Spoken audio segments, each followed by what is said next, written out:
제가 먼저 봉독합니다. 하나님은 유다에 알려지셨으며 그의 이름이 이스라엘에 알려지셨도다.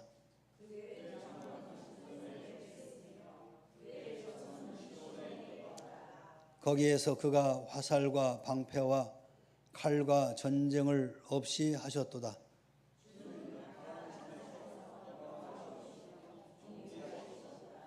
마음이 강한 자도 가진 것을 빼앗기고 잠에 빠질 것이며 장사들도 모두 그들에게 도움을 줄 손을 만날 수 없도다.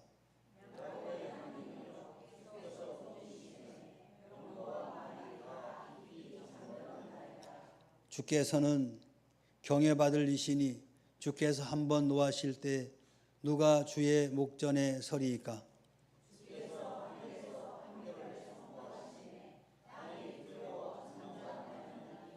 곧 하나님이 땅의 모든 온유한 자를 구원하시려고 심판하러 일어나신 때로다.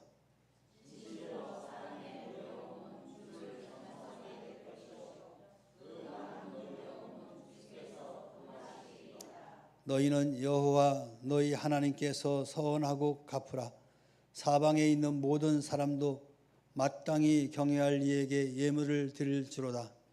그가 고관들의 실을 꺾으시리니 그는 세상의 왕들에게 두려움이시로다. 아멘. 우리 앞뒤 옆으로 인사합시다. 축복합니다. 사랑합니다.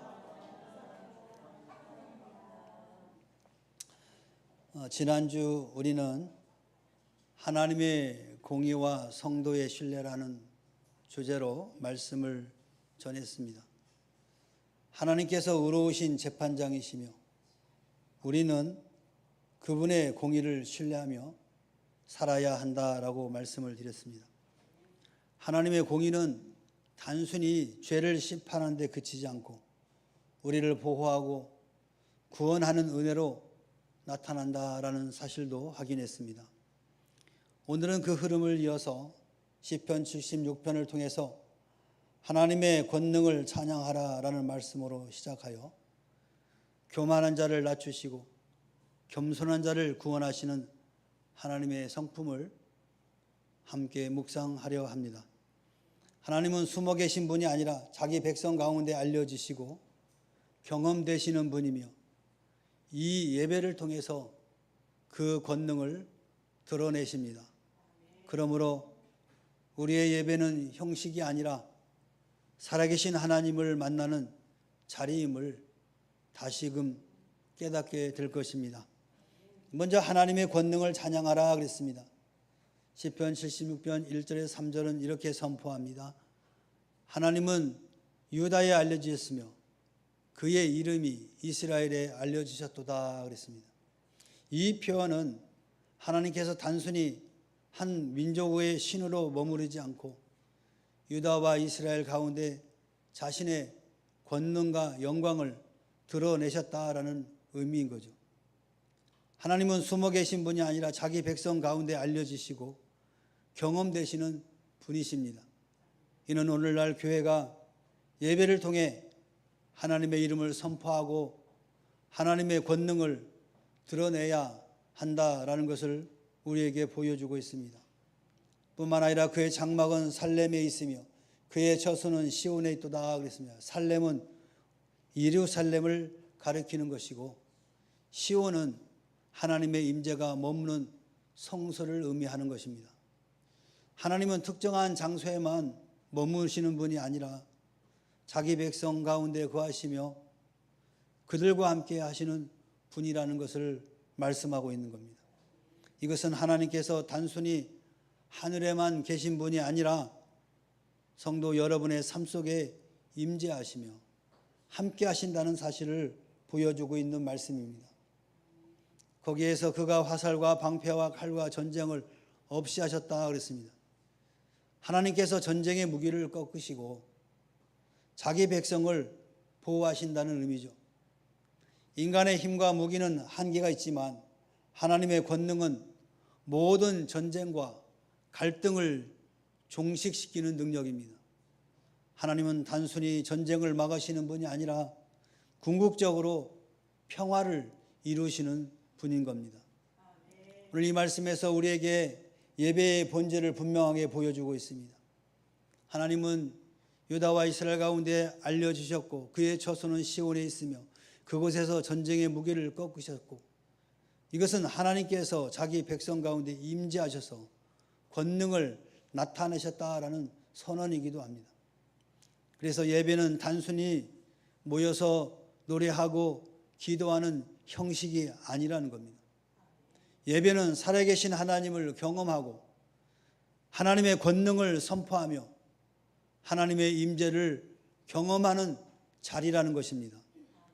시편 29편 2절에서는 여호와께 그의 이름에 합당한 영광을 돌리며 거룩한 옷을 입고 여호와께 경배할지어다 라고 말씀하고 있습니다. 예배는 하나님께 합당한 영광을 돌리는 순간이며 우리의 마음과 삶을 온전히 주님께 드리는 시간이라는 겁니다. 그러므로 여러분은 예배를 드릴 때 어떤 자세로 나아가야 하겠습니까? 겸손한 자세일 겁니다. 하나님 앞에 교만을 내려놓고 자신을 낮추며 주님의 은혜를 구하는 마음으로 예배에 나아가야 됩니다. 뿐만 아니라 진실한 자세도 필요합니다. 입술의 고백만이 아니라 마음과 삶으로 하나님을 높여야 합니다. 형식적인 찬양이나 습관적인 기도가 아니라 진실한 믿음의 고백이 되어야 한다라는 겁니다. 또한 경외하는 자세입니다. 하나님은 열방을 심판하시고 권능으로 다스리는 분이십니다. 그러므로 우리는 하나님을 두려워하며 경외하는 마음으로 예배에 참여해야 할 것입니다. 순종하는 자세가 있어야 합니다. 예배는 단순히 말씀을 듣는 시간으로 끝나지 않습니다. 말씀을 삶 속에서 실천하며 하나님의 뜻에 순종하는 결단이 시간이 되어야 한다라는 것입니다. 현대 성도들의 부정적인 모습은 예배를 습관처럼 드리거나 형식적으로 참석하는 데 있습니다. 이들에게 있어서 찬양은 입술로만 하고 기도는 마음 없이 반복하게 되는 것입니다. 또한 이러한 성도는 예배를 통해 하나님의 권능을 체험하지 못하게 되므로 말씀은 듣고도 깨닫지 못할 뿐만 아니라 삶에 적용하지 못하는 결과를 가져오게 되는 겁니다. 더 나아가 예배를 자신의 삶의 차순위로 두고 행동하는 성도들도 있습니다. 세상의 일이 최우선이다 보니 예배는 차선이 되는 것입니다. 그러니 예배를 통해 권능을 체험하지 못하게 되고 삶의 변화가 있을 리가 없는 거죠. 이러한 모습은 과연 하나님이 기뻐하실까요? 이런 예배는 하나님께서 원하시는 예배가 아닙니다. 하나님은 영과 진리로 예배하는 자를 찾으신다라고 말씀합니다. 따라서 우리 교회는 예배를 통해 하나님의 권능을 선포하는 하나님이 기뻐하시는 그런 공동체가 되기를 소망합니다. 여러분은 겸손과 진실과 경외와 순종의 자세로 예배에 나가야 할 것입니다. 그럴 때 하나님은 여러분의 삶 속에서 임재하시며 세상 속에서 흔들리지 않는 힘을 주시는 겁니다. 결국 예배는 하나님의 권능을 찬양하고 하나님의 임재를 경험하며 삶 속에서 순종을 결단하는 자리인 것입니다. 오늘 우리 예배가 형식이 아니라 살아계신 하나님을 만나는 참된 예배가 되기를 소망합니다. 성도 여러분, 예배를 형식적으로 드리지 마십시오. 찬양과 기도를 습관처럼 반복하지 마십시오. 예배는 살아계신 하나님의 권능을 선포하는 자리라는 것을 꼭 기억하시길 바랍니다. 우리가 진심으로 하나님을 높이고 하나님의 권능을 찬양할 때 하나님은 우리의 삶을 다스리시고 보호하십니다. 오늘 우리의 예배가 하나님의 권능을 드러내는 그런 예배가 되기를 소망합니다. 두 번째로는 교만한 자를 낮추시는 하나님이십니다. 오늘 본문 4절 7절에서 하나님 앞에서 교만한 자가 결코 설 수 없음을 강조하고 있습니다. 4절에서 주는 약탈한 산에서 영화로우시며 존귀하시도다라고 고백합니다. 세상 권세자들은 약탈과 폭력으로 힘을 세우지만 하나님은 그 모든 것보다 더 영화롭고 존귀하신 분입니다. 인간의 권세는 일시적이고 불완전하지만 하나님의 영광은 영원하고 비교할 수 없습니다. 5절에서 마음이 강한 자도 가진 것을 빼앗기고 잠에 빠질 것이며 장사들도 모두 그들에게 도움을 줄 손을 만날 수 없도다 그랬습니다. 스스로 강하다고 자부하는 자들도 결국 가진 것을 잃고 무력하게 쓰러지며 용사들도 아무런 도움을 줄 수 없다라는 말씀입니다.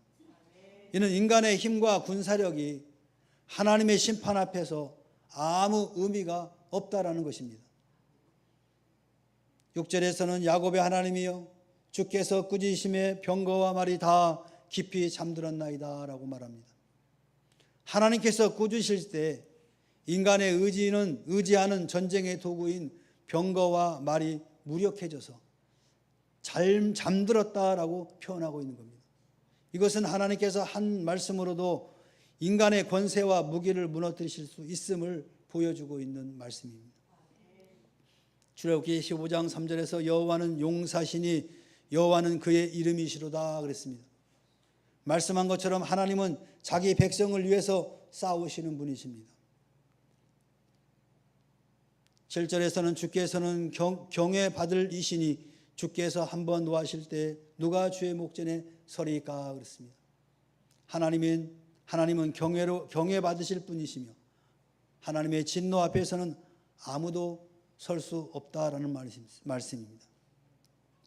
인간의 힘과 권세가 아무리 강해 보여도 하나님의 이 거룩한 심판 앞에서는 모두 무력하다는 거죠.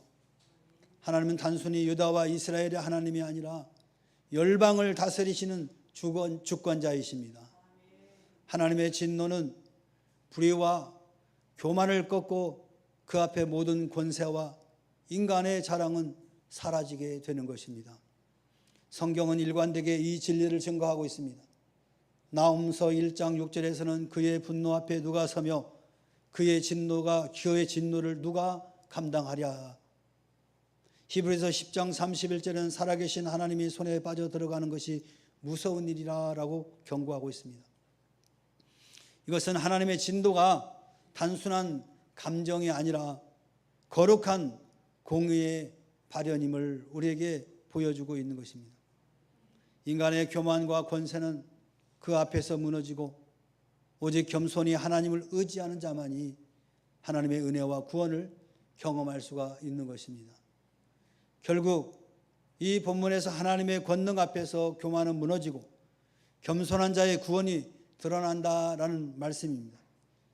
여러분은 하나님을 경외하며 겸손히 하나님 앞에 서야 할 것입니다. 그리고 우리 교회는 하나님의 권능을 드러내는 그런 공동체가 되어야 할 것입니다. 인간이 아무리 강해 보여도 하나님의 책망 앞에서는 무력해지고 무너지게 되어 있습니다. 교만한 자는 스스로 강하다고 자부하지만 하나님의 진노 앞에서는 아무도 설 수가 없습니다. 하나님은 교만을 미워하시고 겸손을 귀하게 여기십니다. 야고보서 4장 6절에 하나님이 교만한 자를 물리치시고 겸손한 자에게는 은혜를 주신다라고 말씀하고 있습니다. 잠언서 16장 18절에서 교만은 패망의 선봉이요 거만한 마음은 넘어짐의 앞잡이다라고 말씀하고 있습니다. 성경 전체는 교만의 결과가 반드시 심판으로 이어진다는 사실을 반복해서 강조하고 있습니다. 오늘날 교회 안에서도 교만은 공동체를 무너뜨리는 큰 문제의 원인이기도 합니다. 교회는 직분과 은사를 자랑하는 곳이 아닙니다. 겸손히 서로를 세우고 하나님을 높이는 그런 공동체가 되어야 할 것입니다. 직분을 권세로 여기며 스스로 높아지려는 태도, 은사와 재능을 자랑하며 다른 성도들을 무시하는 태도, 교회의 사역을 자기 영광을 드리는 수단으로 삼는 태도는 결국 공동체를 분열시키고 하나님의 은혜를 가로막게 되는 것입니다. 그러므로 교회에서 직분은 권세가 아니라 섬김의 자리로 이해해야 하는 것입니다. 예수님께서도 인자가 온 것은 섬김을 받으려 함이 아니라 도리어 섬기려 하고라고 말씀하고 있습니다. 그러므로 성도 여러분은 교만을 버리고 겸손히 하나님 앞에 서야 할 것입니다. 하나님의 진노 앞에서는 아무도 설 수 없지만 겸손히 주님을 의지한 자는 은혜와 구원을 경험하게 될 것입니다. 우리가 겸손을 실천할 때 하나님의 은혜가 우리 명문교회 가운데 충만하게 임하실 줄 믿습니다. 세 번째로 겸손한 자를 구원하시는 하나님이십니다. 8절에 주께서 하늘에서 판결을 선포하시며 땅이 두려워 잠잠하였나니 그랬습니다. 하나님의 판결은 인간의 법정 판결과는 비교할 수 없는 절대적이고 완전한 심판입니다. 하나님께서 하늘에서 판결을 내리실 때 온 땅은 두려움에 잠잠해집니다. 이는 하나님의 권위 앞에서 모든 인간의 변명과 자랑이 사라지고 오직 하나님의 말씀만이 진리로 서게 된다라는 것을 의미하는 것입니다. 하나님이 땅의 모든 온유한 자를 구원하시려고 심판하러 일어나신 때로다 그랬습니다. 하나님의 심판은 단순히 악인을 무너뜨리는 데 그치지 않고 온유하고 겸손한 자를 구원하시려는 목적을 가지고 있다라는 말씀입니다. 하나님은 교만한 자를 낮추시고 겸손한 자를 높이시는 분이십니다. 10절에서는 진실로 사람의 노여움은 주를 찬송하게 될 것이요 그날은 노여움은 주께서 금하시리라 그랬습니다. 인간의 분노와 대적의 공격조차도 결국 하나님의 영광을 드러내는 도구가 된다라는 말씀입니다. 하나님은 악인의 분노를 다스리시고 남은 분노는 금하셔서 더 이상 해를 끼치지 못하게 하신다는 겁니다. 이것은 모든 상황이 결국 하나님의 주권 아래에 있으며 하나님의 영광을 드러내는 방향으로 흘러간다라는 말씀입니다. 너희는 여호와 너희 하나님께 서원하고 갚으라. 사방에 있는 모든 사람도 마땅히 경외할 이에게 예물을 드릴지어다 라고 말씀하고 있습니다. 하나님의 구원과 심판을 경험한 여러분은 여기에 응답을 해야 합니다. 그것은 하나님께 서원하고 그 서원을 갚는 삶입니다. 예배와 헌신은 단순한 의식이 아니라 하나님의 은혜에 대한 감사와 순종의 표현인 것입니다. 또한 모든 민족이 하나님께 예물을 드려야 한다는 말씀은 하나님께서 열방의 주권자이심을 보여주는 말씀입니다. 그가 고관들의 씨를 꺾으시리니 그는 세상의 왕들에게 두려움이로라 그랬습니다. 고관들의 씨는 지도자들의 교만한 영, 권세자들의 기운을 의미합니다. 하나님은 세상의 권세자와 왕들의 교만한 마음과 권력을 꺾으시는 분이다라는 것입니다. 인간의 권력은 하나님 앞에 무력하며 하나님은 모든 왕들의 두려움이 되십니다. 이는 하나님께서 열방을 다스리시는 참된 왕이심을 선포하는 말씀입니다. 성경 여러 곳에서도 말씀하고 있습니다. 욥기서 22장 29절 30절에 내가 낮춤을 받거든 높아지리라고 말하라. 하나님은 겸손한 자를 구원하시느니라. 무죄한 자가 아니라도 건지시리니 내 손이 깨끗함을 인하여 그런 자가 건지심을 입으리라. 하나님은 겸손한 자를 구원하시되 심지어 완전하지 않은 자라도 겸손히 주님을 의지할 때 건지신다라고 말씀하고 있는 겁니다. 이것은 하나님의 구원이 우리의 공로가 아니라 겸손히 의지하는 믿음에 달려있음을 우리에게 보여주고 있습니다. 시편 18편 27절에는 주는 겸손한 자를 구원하시고 교만한 자를 낮추신다 그랬습니다. 시편 기자는 하나님의 성품을 분명하게 고백하고 있습니다. 하나님은 겸손한 자를 구원하시고 교만한 자를 낮추십니다. 이것은 오늘 우리가 읽은 시편 76편의 메시지와 동일하게 겸손이 구원의 길을 강조하고 있다는 것입니다. 스바냐 2장 3절에서는 여호와의 규례를 지키는 세상의 모든 겸손한 자들아, 너희는 여호와를 찾으며 공의와 겸손을 구하라. 너희가 혹시 여호와의 분노의 날에 숨김을 얻으리라 그랬습니다. 겸손한 자는 하나님의 심판의 날에도 보호와 구원을 얻게 된다는 말씀입니다. 이것은 겸손이 단순한 성품이 아니라 하나님의 구원과 직결된 태도임을 우리에게 보여주고 있습니다. 오늘날 현대 그리스도인들은 세상 속에서 경쟁과 자기 과시를 강조하는 그런 문화 속에서 살아갑니다. 그러나 하나님은 교만한 자를 낮추시고 겸손히 주님을 의지하는 자를 높이십니다.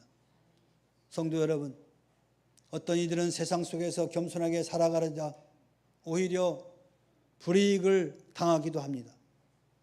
직장에서 겸손한 태도를 보이면 경쟁에서 뒤처지는 것처럼 보이고, 공동체 안에서 자신을 낮추면 인정받지 못하는 것처럼 느껴질 때도 있습니다.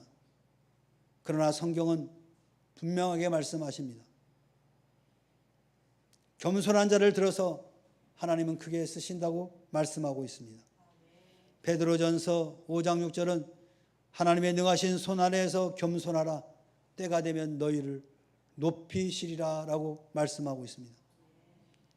지금은 겸손 때문에 손해를 보는 것처럼 보여도 하나님께서 정하신 때에 반드시 높여주신다라는 말씀입니다.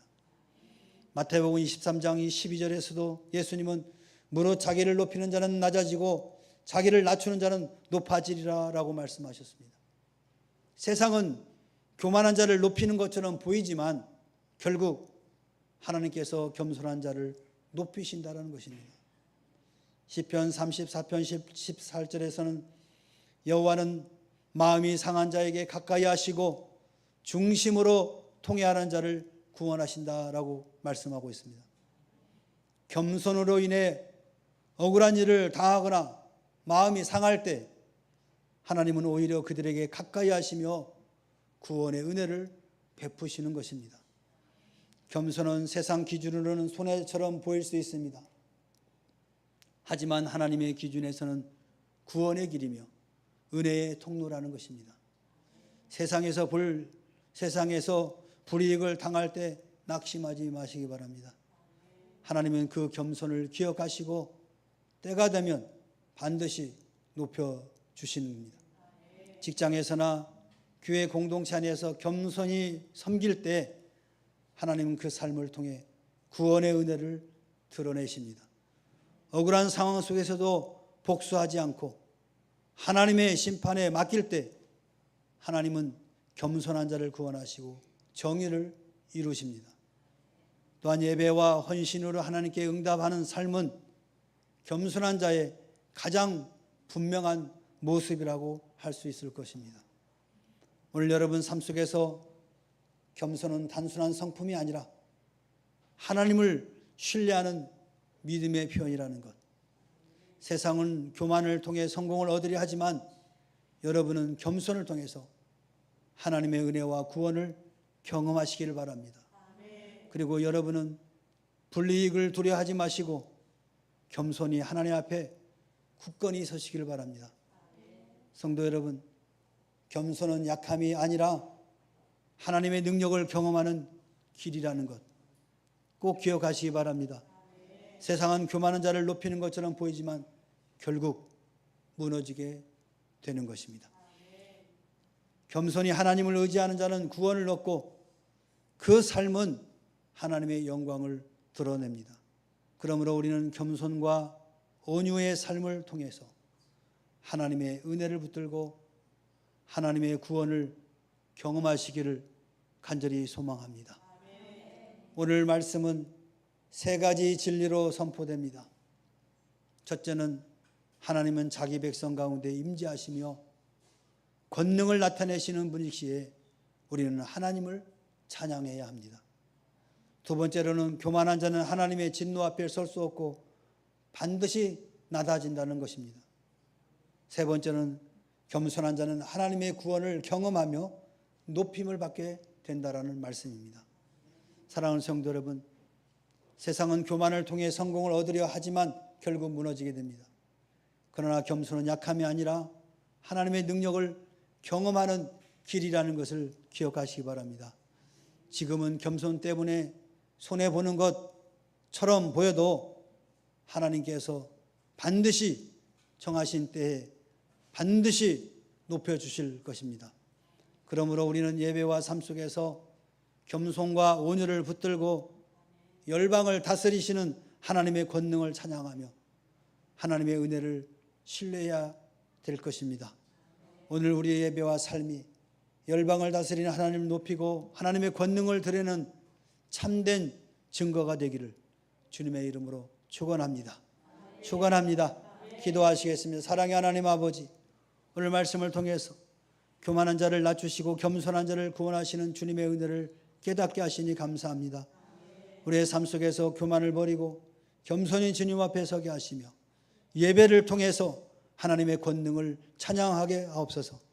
세상 속에서 겸손으로 인해 불이익을 당할 때에도 낙심하지 않고 주님의 때를 기다리며 믿음으로 살게 하옵소서. 우리 교회가 섬김과 겸손으로 세워져 하나님의 영광을 드리는 그런 건강한 공동체가 되게 하옵소서. 이 모든 말씀 예수 그리스도의 이름으로 기도하옵나이다. 아멘. 이제는 우리 구주 예수 그리스도의 은혜와 하나님 아버지의 무한하신 사랑과 성령님의 내주임제 교통하심이 열방을 다스리는 하나님을 높이 찬양하기를 소망하고 주께서 겸손한 자에게 구원의 은혜를 베푸신다라는 이 귀한 말씀을 마음에 담고 세상에 나가서 겸손한 그리스도인의 삶을 살기로 결단하고 돌아가는 사랑하는 주의 자들 심령심령애와 저들의 가정과 직장과 사업과 생업의회와 그리고 이 나라와 이 민족 위에 지금으로부터 영원토록 함께 있을지어다. 아멘.